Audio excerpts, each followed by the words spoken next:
Olá, jovens! Estou aqui mais uma vez para continuar a nossa série Jovens Notáveis da Bíblia. No último episódio nós falamos sobre o jovem José. Espero que tenha inspirado a vida de vocês. Espero que vocês tenham lido os capítulos que eu falei para vocês lerem. E hoje vamos falar sobre outro jovem notável da Bíblia, que é Samuel.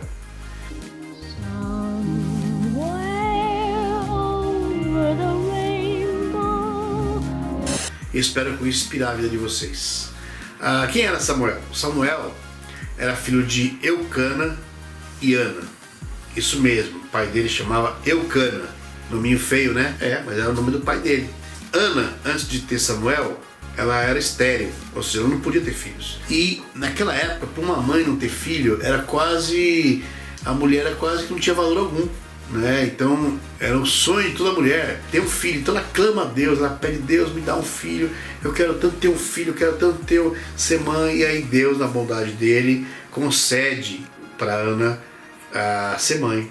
E ela engravida, ela fica tão feliz que quando ela está para dar à luz, ela oferece o filho dela, ela promete que o filho dela seria um servo, serviria o Senhor no templo, seria um auxiliar de Eli, que era o sacerdote, que cuidava de todo o serviço ali de adoração do Senhor no templo, né? Então, só para vocês saberem, o sacerdote, ele tinha essa função herdada dos seus pais. Deus lá atrás, na história de quando Moisés liberta o povo de Israel, ele chama Arão, que era o irmão de Moisés, estabelece ele como sacerdote. Então todos os descendentes de Arão eram sacerdotes, até chegar a Eli, né? Então os filhos de Eli seriam os próximos sacerdotes. Vocês vão ver, eles também eram jovens, vocês vão ver o que acontece. Mas Samuel, ele nasce, ele cresce, fica menino, e chega o dia dele ser apresentado no templo, que acontece aqui em Samuel capítulo 2, versículo 1, que diz assim: Então Eucana voltou para casa em Ramá. Eucana era o pai dele, lembra? De nome feio. Mas o menino começou a servir o Senhor sob a direção do sacerdote Eli.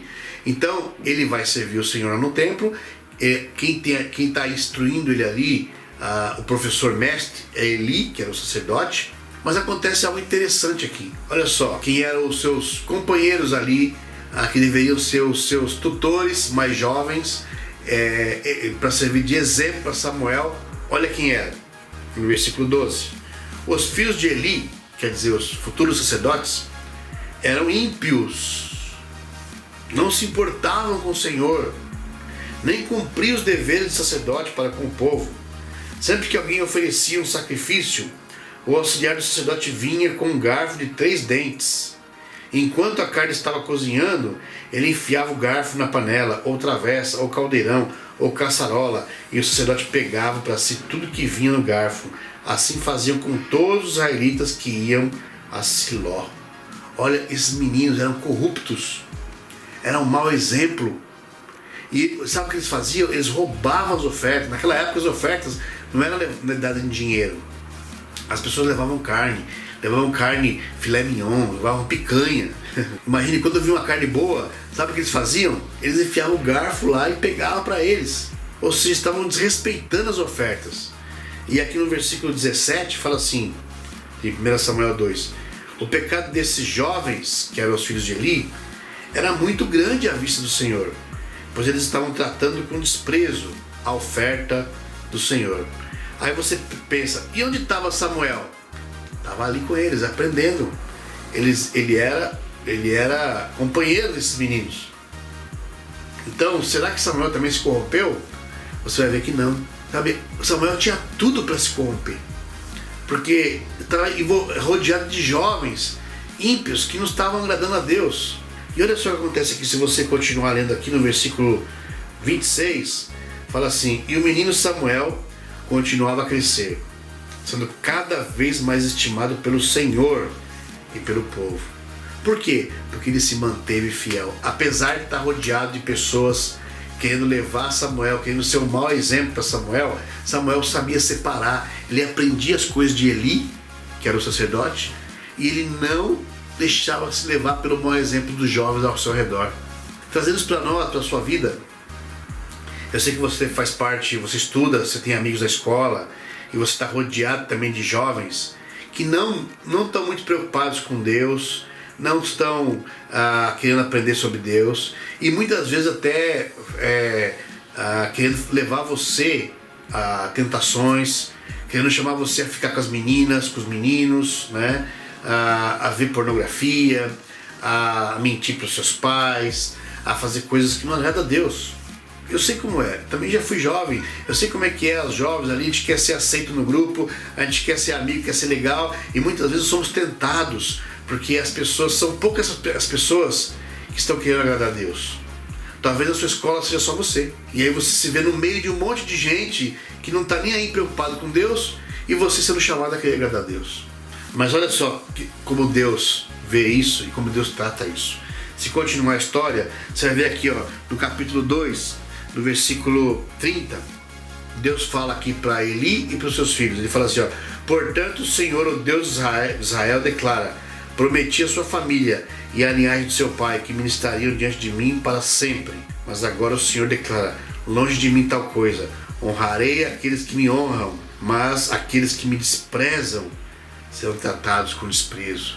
Sabe o que Deus fez aqui? Deus quebrou a hierarquia do sacerdote. Ou seja, os filhos de Eli não seriam mais os substitutos do sacerdote. Deus tirou da mão deles. Era um privilégio essa função. Deus tirou porque eles estavam desprezando a Deus. Deus é justo. Deus honra aqueles que honram a Deus. E Deus despreza os que não honram a Ele. Então, se você está honrando a Deus, está se esforçando, sei que alguns de vocês estão estudando a Bíblia, está querendo se aproximar de Deus, honre a Deus, fique firme, né? Por isso é tão importante estar rodeado de jovens também que querem agradar a Deus. Como na igreja eu sei que você tem muitos amigos que estão no mesmo barco que você, querem agradar a Deus, passa pelas mesmas dificuldades, vocês podem se unir, podem falar do coração. Então, se inspire na vida de Samuel. Ele não se corrompeu, apesar de estar rodeado de pessoas que estavam corrompidas, né? E o que acontece, se você continuar lendo a história de Samuel, você vai ver que Deus honra Samuel, Deus corrige os filhos de Eli. Sabe o que acontece com os filhos de Eli? Eles morrem, porque eles continuavam sendo desprezando a Deus, né? E termina a história aqui no capítulo 3, versículo 20, fala assim: todo Israel, desde Dan até Bérseba, reconhecia que Samuel estava confirmado como profeta do Senhor. Olha só, Deus confirmou Samuel como profeta do Senhor. Sabe, Eli acaba morrendo, os filhos de Eli morrem também, e Samuel se torna um profeta. Ele se tornou o profeta mais importante da sua época, a ponto de que ele quem ungiu o primeiro rei. Daí em diante, depois de Samuel, começa a história dos reis, né, a monarquia. E quem foi o responsável, quem foi o que ungiu, foi Samuel. Então eu queria animar vocês com essa história de que Deus sempre honra quem fica fiel, quem honra a Deus e não despreza. Espero que tenha animado você com essa história de Samuel. No próximo episódio vamos estudar outro jovem notável da Bíblia, que falaremos no próximo vídeo. Um abraço a todos vocês, que Deus esteja com todos.